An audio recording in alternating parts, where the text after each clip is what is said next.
Thank you, Mr. Speaker, and I am in support of both the amendment and the underlying bill. I just want to take a few minutes and have a conversation about some of the emails and news articles I've seen over the last week regarding state funding for education. So I would ask if Senator Wishart would yield to some questions. Senator Wishart, would you yield? Yes, I'd be happy to. So Senator Wishart, I shared with you there was a story in the Lincoln Journal paper, Lincoln Journal Star, I'm sorry, on Sunday, about Lincoln Public Schools financing. And I think you have a copy of it, right? Yes. So at the top of the second page, it talks about how, well, I'll just read it. It still leaves Lincoln Public Schools with substantially less money to fund the district before state aid plummeted. Has state aid plummeted since you've been in the legislature? No, our appropriations committee has always been diligent to fully fund the formula. So what happened with Lincoln was the way the formula, the formula TIOS is complicated, but three things about it are fairly simple. It's a dollar times your valuation minus your needs is your equalization aid. So when your valuations go up, which everybody in agriculture knows this all too well, what happens to your state aid when your valuations go up? Yeah, so what we have seen is that sometimes, because of Lincoln's valuations increasing, then we have less funding in TIOSA from the state aid that would go to support Lincoln Public Schools. Because that's the way the TIOSA works. And yes. the Lincoln Public Schools, from what I remember for the last few years, are very fond of the TIOSA formula. At least they had no interest in changing. Then I also have a letter here from, which I shared with you, the Nebraska Association of Public School Foundations.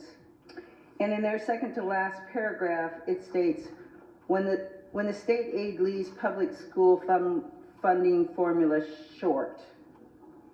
Again, have we left the funding formula short? Not since I've been in office. I do not believe so. And then the next line is almost insulting, actually. When the state does not participate in the cost of education. Do you know, just kind of in round figures, how much the state in this budget has appropriated to K through 12 education? Oh, I'd have to get back to you, but it is a significant portion of our budget.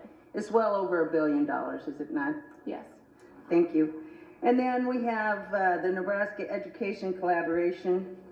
They have on their website, it's on the page, it's 2 pages here. At the bottom of the second page, their top bullet says, restore public education funding that was recently cut by lawmakers.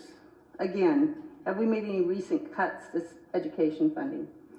No, we stayed true to the TIOSA formula as it currently stands in policy. Thank you, Senator Wishart. And then just one last question, and I'd ask if Senator Groney was available for a question. Senator Groney, would you yield? Yes. Okay, Senator Groney, how much time do I have left? 1 minute 30. Okay, so I'm going to read this short. It's also for Nebraska Education Collaboration, which is all the school groups. We agree there is a revenue problem, particularly with school funding. The state is not providing its fair, appropriate share.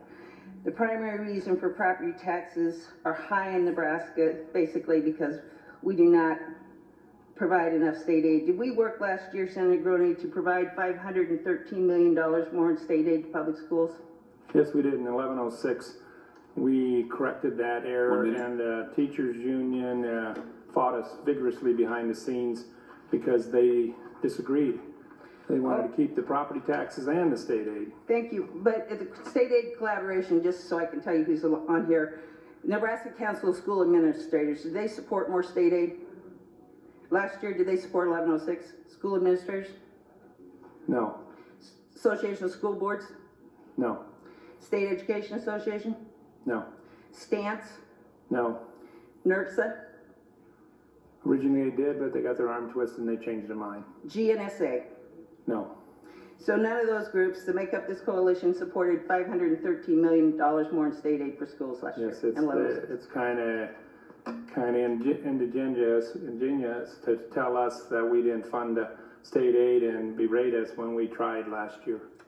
Thank you, Senator Groney. Thank you, Mr. Speaker. Hey, Senator Groney, Senator Wishart, and Senator Linehan. Senator